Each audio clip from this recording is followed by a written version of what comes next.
अस्सलाम वालेकुम नाज़रीन। मैं सुभान सिद्दीकी चैनल से। नाज़रीन, कुछ अर्सा पहले एक इंटरव्यू जो काफ़ी वायरल हुआ और ख़ूब लोगों ने उसे सराहा और उसकी तारीफ़ की, और वो इंटरव्यू हमारा गो बैक मारवाड़ी का जो नारा तेलंगाना में गूंज रहा है, उसी के तहत ये इंटरव्यू जनाब अनस मुख्तदिर साहब ने बहुत ही अच्छी बात उस इंटरव्यू में बताई थी, जिसे काफ़ी लोगों ने पसंद किया और बहुत वायरल गया वो वीडियो। लेकिन उसके बाद फिर जब देखा जा रहा है कि तेलंगाना में बहुत ज़्यादा ज़ोर और शोर के साथ गो बैक का नारा लगाया जा रहा है, तो फिर एक मर्तबा हम अनीस मुख्तदिर साहब के पास हाज़िर हुए हैं ताकि पूछें कि क्या इसकी वजह है और इसकी क्या सद्देबाब है। आइए सीधे बात करते हैं अनीस मुख्तदिर साहब। अस्सलाम वालेकुम साहब। वालेकुम सलाम। साहब, गुज़िश्ता जो इंटरव्यू था जिसे लोगों ने काफ़ी पसंद किया, गो बैक मारवाड़ी, और अब फिर से देखा जा रहा है कि पूरे तेलंगाना में बहुत ही ज़ोर और शोर के साथ ये मुद्दे को उठाया जा रहा है, गो बैक मारवाड़ी। इसके ऊपर आप क्या कहेंगे साहब? पहला सवाल। पहली बात तो खैर, इससे पहले भी बोला, अभी वही बात है। कारोबार तो करने का हर एक को हक़ है, कोई भी कर सकता, कहीं भी कर सकता, यहाँ तक कि दुनिया भर में कर सकते। क़ानून अलग होंगे मगर दुनिया भर में कर सकते। तेलंगाना के अंदर, हैदराबाद के अंदर या कहीं भी जो है कोई मारवाड़ी करना या कोई भी करना, इसके ऊपर किसी को एतराज़ नहीं है। अब जो पब्लिक को एतराज़ हो रहा उसकी वजूहात कुछ अलग है, इसलिए एतराज़ हो रहा। मैं हालांकि इससे पहले भी बताया था आपको, तो वो वजूहात क्या है वो ज़रूर गौर करना चाहिए और उसके ऊपर हुकूमत भी काम करना। जैसे कुछ कारोबार से जुड़े हुए डिपार्टमेंट्स है, सिविल सप्लाईज अलग नौवियत से काम करेंगा, फिर उसके बाद कमर्शियल टैक्स, सेल टैक्स से अलग नौवियत से काम करेंगे, लेबर डिपार्टमेंट्स अलग इनका भी इन्वॉल्वमेंट होना चाहिए। इनके पास कुछ गलतियां बता रही पब्लिक मतलब कुछ कारोबारी लोग इनके गलतियां बता रही, जिसलिए ये हो रहा। मैं आपको इससे पहले शायद मैं बोला साफ तरीक़े से कि कोई उड़पी होटल वाला है, वो आके हर गांव में भी उड़पी होटल लगाया, कोई उसको गो बैक नहीं बोला और कभी किसी के जहन में भी ऐसी बात नहीं आई। क्यों? वहाँ पे जो है वही दाम पे सामान उसको मिल रहा, हमारे लोकल वाले के टिफ़िन सेंटर को वही मिल रहा। वहाँ पे जो मतलब जो सहूलियात है दोनों को एक है, मगर मारवाड़ी के साथ कुछ है। अब उसका हमारा कंपटीशन क्या है? वो तो टेस्ट अच्छा है तो लोग वहाँ जाएंगे, यहाँ है तो यहाँ जाएंगे, दाम देखेंगे। मारवाड़ी के साथ एक प्रॉब्लम हमेशा सारे कारोबारियाँ बता रही, सारे कारोबारियाँ ये बोल रहे हैं कि मारवाड़ी से एक प्रॉब्लम ये आता, जो होलसेल का रेट है वो रेट से भी कम बाज़मरता मारवाड़ी कंपटीशन में बेचता। वो ये कैसे होता बोले तो एक बात तो खुली है, कुछ हमारे को भी अंदाजे है और कारोबारी लोगों को भी मालूम है।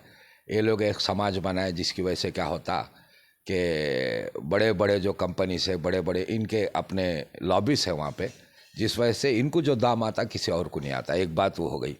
दूसरी बात ये भी हकीकत है, आप तेलंगाना में हैदराबाद में देखे होंगे हुंडी के कारोबार होते, सुने तो सभी, मगर कोई तेलंगाना वाला आम आदमी को हुंडी की ज़रूरत नहीं पड़ती, इन्वॉल्व नहीं रहता। अलबत्ता ये हुंडी के कारोबार जो बाहर जो लोग रहते वो लोग पैसे भिजाने ज़रूर करते होंगे, मगर यहाँ पे जो लोकल हैदराबाद से बॉम्बे पैसा जा रहा, हैदराबाद से अहमदाबाद जा रहा, दिल्ली जा रहा, मद्रास जा रहा, ये जो हुंडी होती ये लोग ज़्यादा यूज़ करते हैं। ये लोग ज़्यादा इस वास्ते यूज़ करते हैं कि उसकी वजह से बैंक ट्रांजैक्शन नहीं बताएंगे, बैंक ट्रांजैक्शन नहीं बताते तो कारोबार की बिक्री नहीं बताएंगे और फिर रसीद नहीं देंगे। तो ये थोड़े इनके ऊपर इल्ज़ामात है, तो जिसकी वजह से कई प्रोडक्ट्स ऐसे हैं जो 12% GST है, 18% GST है।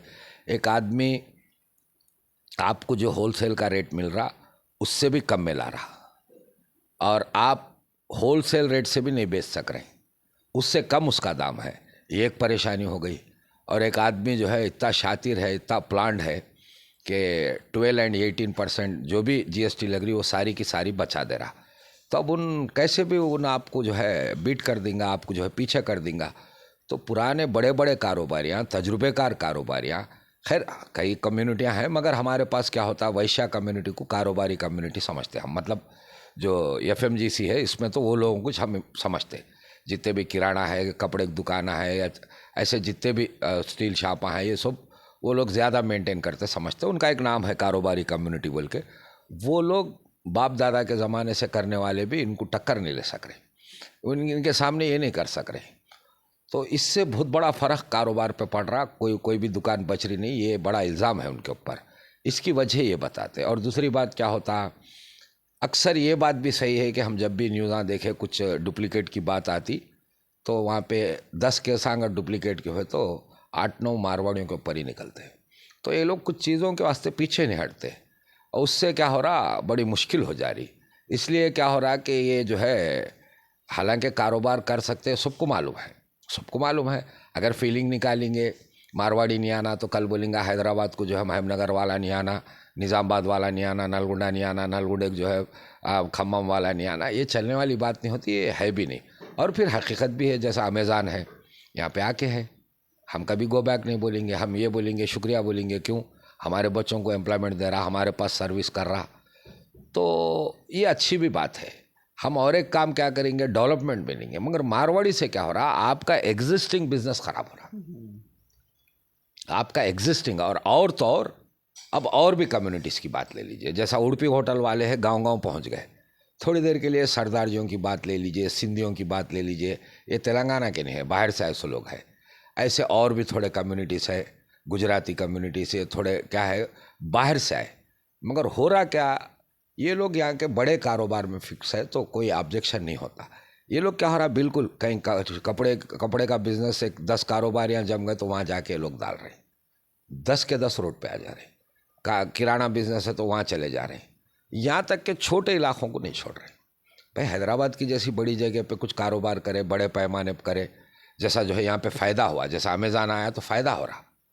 अमेज़ान जो है हमारी कंपनी नहीं, बाहर की कंपनी, सबको मालूम, इंडिया की नहीं बल्कि अमेरिकन कंपनी, सबको मालूम है। मगर यहाँ पे एम्प्लॉयमेंट मिल रहा है, यहाँ टैक्स बन रहा हूँ, वो टैक्स से डेवलपमेंट हो रहा, तो ये थोड़ी अच्छी चीज़ होंगी। इनसे जो है बनिस्बत इसके उल्टा हो रहा।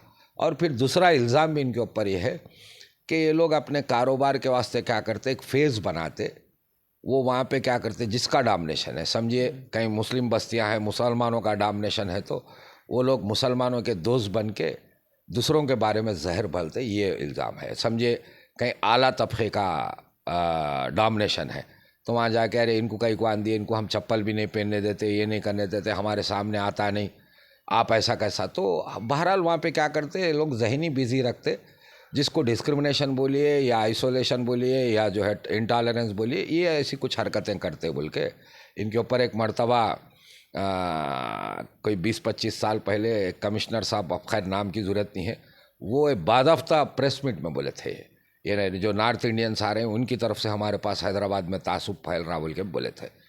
तो ये लोग कोई चीज़ को अच्छी बुरी के वास्ते तमीज़ नहीं रहती इनको, मतलब पैसे कमाना मकसद बोले ऐसा चलते, वो बड़ा इल्ज़ाम है। इसलिए क्या हो रहा, आपको मालूम रखने के बाद में भी कई गांव पे, इवन आंध्रा में कर्नूल को बंद करा दे रहे हैं लोग, फिर उसके बाद में गुंटूर पे, मंगलगिरी में, कहाँ की धरने शुरू हो गए, कहाँ की शुरू हो गए। अब अपने पास भी, हमारे पास भी 10-15 मुकामात पे जो है धरने शुरू हो गई, OUJC उतर के जो है बंदा कराने लग रही, तो इसलिए ये सब हो रहा। तो इससे क्या करना चाहिए, गवर्नमेंट इनके ऊपर पाबंदी लाना कि आप ये रेंज का बिजनेस नहीं कर सकते। क्यों?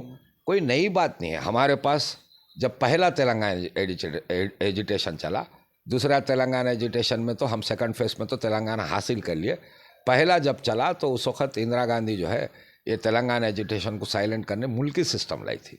मुल्की सिस्टम अलबत्ता गवर्नमेंट एम्प्लॉइज़ के बारे में था कि बखिया इसके अलावा दूसरा आके अपॉइंट नहीं हो सकता, लोकल नॉन लोकल का रिजर्व, ऐसी क्या करना, जो छोटे ट्रेड्स है उसको प्रोटेक्ट करना। इसको तेलंगाना का लोकल ही होगा। भाई आप 5 लाख के अंदर की ग्रासरी डालना चाह रहे हैं, तेलंगाना नेटिव होना। आप 5 लाख के अंदर की कपड़े की दुकान डालना चाह रहे हैं, तेलंगाना नेटिव होना। या आप बड़ा शोरूम डालना चाह रहे हैं मगर रिटेल का डालना चाह रहे हैं, तेलंगाना नेटिव। आप होलसेल बिजनेस में आइए, आप मैन्युफैक्चरिंग में आइए। क्यों? थोड़ा हमारे को फ़ायदा है उससे, भाई हमारी इनकम बढ़ेंगी। और फिर दूसरी और एक ख़ास बात ये हो रही, ये लोग भड़काऊ बातें कर दे रहे हैं जी। भाई तेलंगाना वाले पी के सो जाते, और फिर एक लड़की दे रही, मारवाड़ी लड़की स्टेटमेंट, दम है तो मुसलमानों को चले जाओ बोलो। अरे कोई अक्ल की बात रहना, अक्ल की बात रहना भाई। मारवाड़ी तू बिजनेस कम्युनिटी है, तेरे से बिजनेस का लॉस हो रहा तो जाओ बोले। दम है तो मुसलमानों को जाओ बोले तो मुसलमान, हैदराबाद का मुसलमान हैदराबाद छोड़ के क्यों जाएगा? और खैर उसकी मर्जी में आए तो कनाडा जाएगा, उसकी मर्जी में आए तो ऑस्ट्रेलिया जाएगा या मध्य प्रदेश जाएगा या आंध्रा जाएगा, उसकी मर्जी है वो। मगर तू क्या तो भी जहन है तुम्हारा, सोच कितनी बिगड़ के है, कितनी बिगड़ के। दम है तो मुसलमान को जाओ बोलो। और उसके बाद में पहले जो झगड़ा शुरू हुआ, जहाँ से हालांकि लोगों के जहन में था, इस वास्ते इरिटेशन आया, कोई सैमसन नाम के लड़के से जब झगड़ा शुरू हुआ उस वक़्त भी उसको गिन दे रही, उसको जो है नीच जात का बोल दे रही, और उसको बोल रही वहाँ कुछ नाम यादव सुनते बोल रहे दूध बेचने वाला तू। हल्का करके बात करें, ये कोई अच्छी बात नहीं होती। इतना गुरूर, इतनी मस्ती भी अच्छी बात नहीं होती, जिस वजह से एक कोई उनका समाज का प्रेसिडेंट बोल दे रहा, पी के सोते रहते साहब, 11 बजे तक काम नहीं करते। अरे थोड़ी देर के लिए तुम्हारा राजस्थान क्या काम आता तेलंगाना के सामने या हैदराबाद के सामने? और फिर दूसरी और एक बात, मेरी जीडीपी, तेलंगाना की जीडीपी क्या है, मेरा क्या बोलना चाहिए, हमारा पर कैपिटा इनकम जो है, तेलंगाना का पर कैपिटा इनकम $4000 है। राजस्थान का मैं समझता हूँ $2000 भी क्रॉस नहीं करा। बिहार का तो मेरे को आइडिया है $800। मतलब उनके पर कैपिटा से मैं 5 गुना ज़्यादा अमीर हूँ मैं। हाँ, मैं ज़्यादा अमीर हूँ। और जितना साउथ इंडिया है, ये सबका पर कैपिटा होने के बाद ही नॉर्थ इंडिया का सीरियल शुरू होता है, जिसमें एक सिक्किम छोड़ दो। ये हमारी हालत है, हम पी के सोने वाले। तेरे से बढ़ के पर कैपिटा कैसा रहता हमारा? हमारे पास टेक्नोलॉजी है, हमारे पास एजुकेशन है। फॉरेन कंट्री से अगर चले गए, तेलंगाना वाले को जो है आंखों में लगा के ले लेते। अमेरिकन एम्प्लॉयमेंट में आप देखते इंडियंस डोमिनेट कर रहे हैं, वो कर रहे हैं, ये कर रहे हैं। फिर इसको ज़रा अलग करके देखो, इसको ज़रा अलग करके देखो, ये सब साउथ इंडियंस है। ये है तो कर्नाटक से है, नहीं तो तमिलनाडु से है, या नहीं तो जो है आंध्रा तेलंगाना से है, जितने कंपनीज में। फिर केरलाइट्स की बात अलग है, वो एजुकेशन अच्छा रहता मगर कंपनीज में उनका डोमिनेट नहीं, वो लोग बिजनेस कर लेते। तो हमारी ये हालत है, हम जो है ऐसे सोच वाले हैं, हम ये उन बोला पी के सोते बोल रहा। कितनी मस्ती की बात है। थोड़ी देर के लिए तेरे पास जीडीपी जो है तेरी पर कैपिटा 2000 नहीं है, तो ऐसे बातें नहीं करना चाहिए। और फिर कुछ भी रहने दो, इसको रोकना चाहिए। रोकने का तरीका क्या है? खाली रोक देते नहीं चलता। रोकने का तरीका क्या है बोले तो कुछ चीज़ों की पाबंदी ला लेना, अशूर कर देना कि भाई लोकल जो भी ताजिर है इसमें ये लोग दखल नहीं देंगे। लोकल किस्म की जो तिजारत है इस पर इनिच नहीं, कोई भी दखल नहीं। हम ऑलरेडी मुल्की सिस्टम देखने वाले लोग हैं, वो कोई वो नई बात भी नहीं है और कोई क़ानूनी गलत बात भी नहीं है। तो ये बिल्कुल ज़रूरी बात है, अच्छी बात है। तो ये आना चाहिए और इनको पाबंद करना चाहिए, इनके एसोसिएशंस को रोकना चाहिए, समझाना चाहिए। अलबत्ता है भागो भगाओ ये गलत बात है, ये हम भी मजम्मत करते हैं। बिल्कुल। और दूसरी तरफ देखा जा रहा है साहब, ये तेलंगाना में जो बीजेपी है, जो अपनी सियासत की ज़मीन ढूंढ रही है, वो इस मुद्दे को हवा देते हुए एक तरफ गो बैक मारवाड़ी के नारे की मुखालिफत करते हुए, दूसरी तरफ मुसलमानों के ताल्लुक़ से कह रही है कि ओल्ड सिटी के ताल्लुक़ से कह रही है कि वहाँ पे मुसलमान लाइट का बिल नहीं भरते, और कई ऐसी बातें जहन पलटाने के लिए बीजेपी की तरफ से स्टेटमेंट्स आ रहे हैं मुख्तलिफ उनके लीडरान की जानिब से। बीजेपी का तारुफ की क्या ज़रूरत है सुभान भाई? बीजेपी का कामिज भड़काना है, बीजेपी का कामिज हर मुद्दे को जो है मुसलमान की तरफ लाना है। बीजेपी का कामिज है करंट की बिल नहीं बनते। खैर रोहिंगा का भी मसला मैं खुद सुना उनके स्टेटमेंट्स, तो जैसा मैं इससे पहले बोला बार बार की क्या ज़रूरत। रोहिंगा का 2 मसले, एक अंदर करो या दूसरा क्या करो वो तो उनको वापस भेजो, यूएनओ की मदद लो, वापस भेजो, और हुकूमत उनकी है, वो जब चाहे जब कर ले सकती। तो और दुनिया भर का कानून इसको नहीं मानेगा, इस वास्ते के रेफ्यूजी को आइसलम देना। अब रही बात वाक़ ये भी सुना मैं, ऐसा चिल्लर लगा मेरे को, करंट बिल नहीं बनते ओल्ड सिटी में। करंट बिल नहीं बनते, ठीक है बना लो, कोई बुरी बात नहीं है। करंट बिल के ऊपर ही आपको एक बात बोलता हूँ, करंट बिल के ऊपर और फिर इंदिरम्मा के जो हाउसेस है, आज फिर बीच में जो है डबल बेडरूम केसीआर साहब नाम रखे थे, फिर अगेन इंदिरम्मा इल्लू हो गया। तो इंदिरम्मा इल्लू का जो घरों का जो स्कीम निकली थी उसकी और करंट के बारे में आपको दो खुली तौर पर समझाता हूँ भाई। 90s के अंदर पता नहीं क्या हुआ नहीं मालूम, हर गांव में हर गांव में कोई भी करंट बिल बनने तैयार नहीं है, ना घर की बिल बनने तैयार है, ना तो खेतों की बिल। वो तो आम बात थी, इतनी आम बात। खेतों के अंदर जहाँ से पोल जाता वहाँ पे क्या करते, 2 कुंडियाँ लकड़ियों से लगा लेते और हर खेत में 2 वायरा जो है वो खंबे से नीचे लटकते, शाम होते उसको डाल देता है। मोटर ऑफ करना है उसको, कोई स्विच नहीं, कुछ भी नहीं, direct plus and minus wire पे डालता, नेगेटिव एंड पॉजिटिव पे डाल देता हूँ। और घरों के सामने भी सेम, घर में पूरा करंट मतलब वायरिंग रहती, सामने 2 वायरा रहता और खुला, आप कोई इलेक्ट्रिसिटी वाला हो कुछ भी कर लो। ये हर गाँव में था, हर गाँव में था। तो फिर शाम होते उसके ऊपर वायरा डाल दे रहे थे। तो इससे बेजार होके क्या करेंगे, क्या करेंगे? गलत, 100% गलत। मगर पब्लिक के भी कुछ डिमांड रहते। अब कोई आदमी इनकम टैक्स देने वाला बोला मेरे को भी फ्री घर होना, तो इसको फ्री घर नहीं देते। और फिर जो आदमी फ्री घर एलिजिबल है, जो गरीब है, उसको जाके आईटी बनो नहीं बोलते। अब दोनों को कंपेयर करें तो कैसा होगा? वो गरीब है, उसको जो है सहूलत होना पड़ता, वो गरीब है लिहाजा सहूलत होना। उसको वाइट राशन कार्ड देंगे, इसको बोलेंगे तेरे को वाइट राशन कार्ड नहीं, पैसे उल्टा बन बोलेंगे, टैक्स बन बोलेंगे। अरे भाई ये पूरी दुनिया के गवर्नमेंटों का सिस्टम है और दुनिया ऐसी चलती। तो अब करंट बिल कोई गरीब आदमी नहीं बन रहा। और वो क्या हो गया, हैदराबाद और 6-7 मुकामात पे हकीकत में लोग जो है करंट बिल को बाइकाट करें। हालांकि ऐसा डायरेक्ट नहीं डाले, बाइकाट करें तो अच्छा, उसको पहले इस पे चले जाएंगे। इससे गवर्नमेंट बेजार होके एग्रीकल्चर फ्री करंट का सिस्टम लाना पड़ा। एग्रीकल्चर फ्री करंट सिस्टम ला के क्या करी गवर्नमेंट में, तो अगर कोई फार्मर घर पे फ्री यूज़ करा तो उसका भी हम पेनाल्टी करते। लिहाजा आप घर का करंट बनना बोल के ये करें, तो फिर गांव में घरों में करंट बनना शुरू करें लोग। दादा हो रही तो उस वक्त की गवर्नमेंट जो है ये करंट की चोरी को रोकने कुछ और तरीक़ा नहीं था, तो करंट को जो है बौलियों के लिए मतलब एग्रीकल्चर के लिए फ्री कर दी। एग्रीकल्चर के लिए फ्री करके फिर एक कंडीशन लगाए, सारे फार्मर्स को बिठाए, बात करके क्या करे कि अगर आप घर में अगर फ्री करंट करेंगे, घर में चोरी करेंगे करंट की, या जो कुंडियाँ आप लगा दे रहे हैं वो अगर लगाएंगे तो हम आपकी बोली का भी कट कर देंगे। तो ऐसा करके क्या करे, एग्रीकल्चर को फ्री कर दिए। फिर बाद में घरों के बिना 3-4 साल रेगुलर हुए, फिर 4-5 साल क्या चले गए, फिर घरों पे करंट की चोरी शुरू हो गई। अब जैसे थोड़े लोग क्या करते, वो मीटरों में गड़बड़ करते। गांव में ऐसा नहीं हुआ, डायरेक्ट खंबे के ऊपर वायरा डाल दी, डायरेक्ट दिखते हुए, करंट वाला भी देख ले सकता पूरा गांव। तो कोई नहीं भी डाला, जाके तश्कील कर रहे हैं, आप पैसे वाले हैं, आप एक नहीं डाले तो हमारे को सबको बात आती, ये बोल रहे।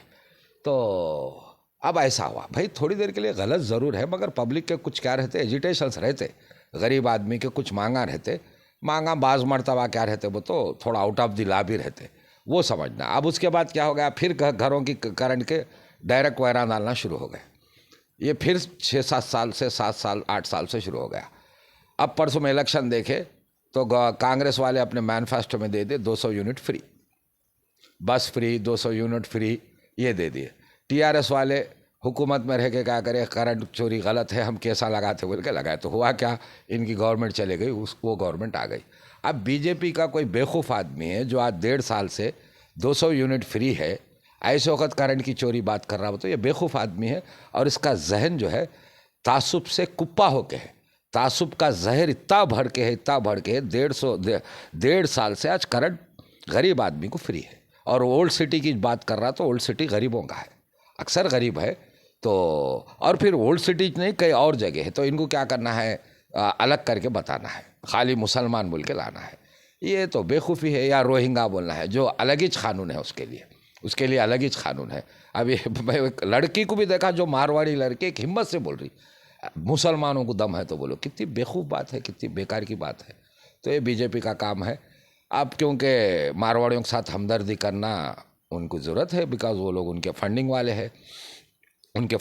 हैं, और फिर मगर उनकी हमदर्दी करने के तरीक़े बनाना, उनकी हमदर्दी करने का, यहाँ का लोकल वाला परेशान होने के काम को बिल्कुल रुकाना चाहिए।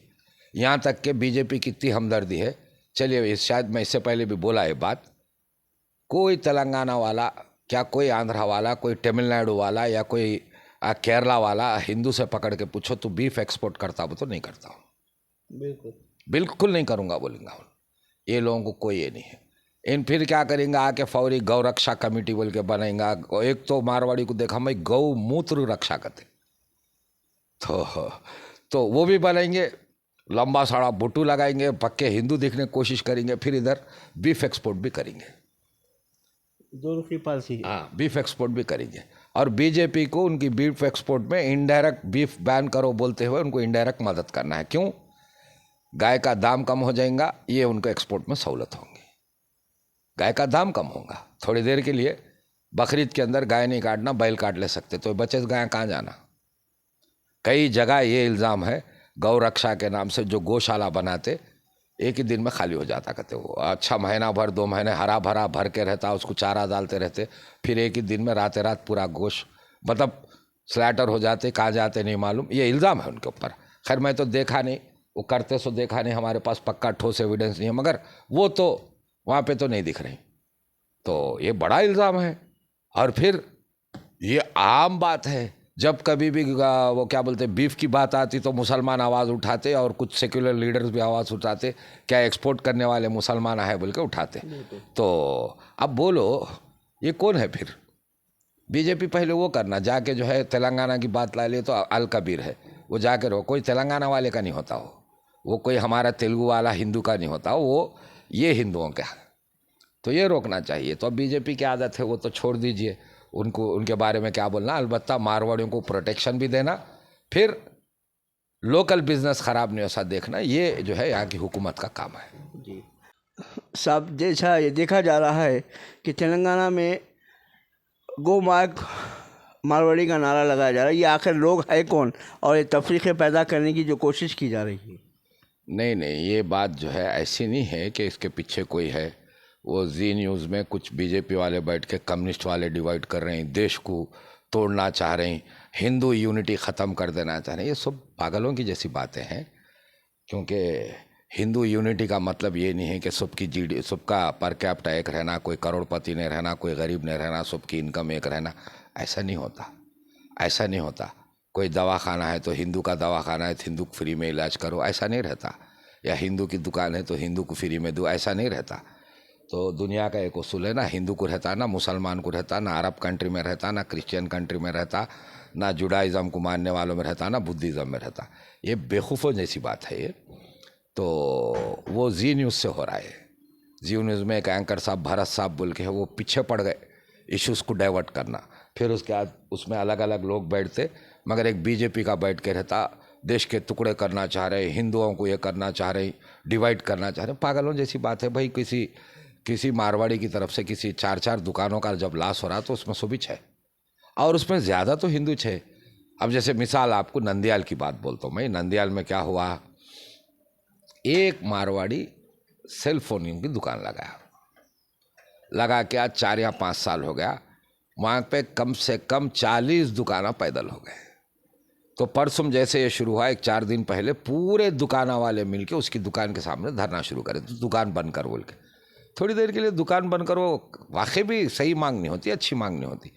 अब उसके बाद क्या करे वो लोग, जैसे एजिटेशन शुरू हुआ, एक आदमी से सेल खरीदने लगाए, एक आदमी से दुनिया रिग्गे लगा के लास्ट दाम क्या कर सकता वो करा के लेने लगा दिए। अब वो लोग शायद प्लान डाल लिए ये दुकानदार। अब उसके बाद ये लोग सब मिलकर धरना जाके वो सेल और उसकी चिट्ठी ले लेके आए। बिल तो डायरेक्ट नहीं देते ये लोग, तो वो चिट्ठी ले लेके आए। अब उस पर जो दाम लिखे वाकई किसी को भी होलसेल में नहीं पड़ रहा जी। और इत्तेफाक से वो फिर ओरिजिनल प्रोडक्ट है वो। चलिए ये लोग डुप्लीकेट बोल के भी इनके ऊपर, ओरिजिनल प्रोडक्ट का कोई दुकान वाले को जो रेट नहीं आ रहा, उससे कम दाम में अगर आपको आ रहा, आप उससे कम दाम में बेच रही, तो अब ये बखिया दुकाना क्या करेंगे? और इंसानी फितरत है, आप में भी क्या करेंगे भाई, ये सब उसको क्या आ रहा देखेंगे। भाई इन 20 बोल रहा, अगर उन 18 बोल रहा तो मैं वांश लूँगा, आप भी वांश लेंगे। तो ऐसी लॉबी बनाए तो 40 घरा खराब हो जा रहे। कितना बड़ा नुकसान है। अगर उसको जो रेट आ रहा है इनको वही रेट दो, जब कॉम्पिटिट कर लो। कंपटीशन में जो है थोड़े हिडन प्रैक्टिसेस, हिडन पॉलिसीज़ और क्या बोलना चाहिए, हिडन ट्रेडिंग रख के करेंगे तो इतने लोग ही हो जाएंगे, इतने लोग ही हो गए। कॉम्पिटिशन हेल्दी होना। तो इस वास्ते किसी दौर में जो है, हमारे बचपन में हम कॉलेज यूनिवर्सिटी पढ़ते ज़माने में जो है एक नारा हुआ था, आप जो है हद से ज़्यादा इंडस्ट्रियलाइजेशन नहीं कर सकते, हद से ज़्यादा कारपोरेट सेक्टर को नहीं बढ़ा सकते। उस वक़्त नारा होता हम तेलुगु वाले बोलते थे गुत्तमदारी व्यवस्था नहीं रहना, वो नहीं रहना। मतलब क्या है इसका? वो तो जैसे मिसाल के वास्ते आज डी मार्ट है, रिलायंस मार्ट है, तरकारी बेच दे रहा, किराना सामान बेच दे रहा, और इसको जो दाम में देंगे वो तुम्हारे लोकल किराने वाले कोई कंपनी नहीं देंगी, कोई एजेंसी नहीं देंगी। भाई लक्स साबुन वाला उसको जो दाम में देंगे, इसको जैसे पैकिंग करो बोलेंगे, ये छः साबुन वाले के बेच लेने वाले क्या बोलेंगे, 6 टूथपेस्ट वाले बेचने वाले क्या बोलेंगे, एकदम जो है कोलगेट का रहता पूरा लोड होना बोल के पूरे जगह बांट लेते हैं। तो ऐसे चीज़ों में अब मिसाल के वास्ते ऐसी बड़ी बड़ी कंपनियां, मुकेश अंबानी साहब एक बड़े आदमी, वो आदमी तरकारी का धंधा कर दे रहा, वो आदमी किराना, उससे कॉम्पिट करना किससे? अमेज़ॉन से। हम भी खुश होते, देश की शान बढ़ती, हमारी इज्जत बढ़ती, हमारी इज्जत बढ़ती। ये किराना दुकान वाले को अंदर करे तो उनके पैसे बढ़ते, मगर हमारे कुछ भी नहीं मिलता, अलबत्ता हमारे 10 पैसे कम में दाम में मिलता। तो इस चीज़ के खिलाफ ये मजबूर है। मारवाड़ी के खिलाफ कोई तंजीम नहीं है। वहाँ पे जो ठोकर खाया सो सेल वाला, वहाँ पे जिसकी कपड़े वाला, वहाँ का तेल वाला, वहाँ का किराना वाला, वहाँ का जूता चप्पल बेचने वाला, जिस सेक्टर में भी वो आया, जो भी उससे परेशान। अब इनको देख के क्या हो रहा, दूसरे लोग भी हैबत खा रहे। इनका सबमर्सिबल मोटरों में आ जाता कि इनका जो है स्टील बिजनेस में आ जाता कि इनका भी इसमें आ जाता कि बोल के ये लोग परेशान हो रहे। तो ये वो लोग हैं। अब बीजेपी को मुद्दा बदलना है, वो जी टीवी उनके पीछे तो इनको प्रो बताना है, तो ऐसे गैर मामूली इल्ज़ाम डाल रहे हैं। भाई ये लोग फिर इसमें बीजेपी के भी लोग हैं, इसमें बीजेपी के भी लोग हैं, टीआरएस के भी लोग हैं, कांग्रेस के भी है, कम्युनिस्ट के सभी है, और वो लोग हैं जो वहाँ पे परेशान है। तो ये बात समझना, और इसके लिए जैसा मैं इससे पहले बोला, कुछ कानून आना, कुछ रिस्ट्रिक्शंस आना, गो बैक बोलना।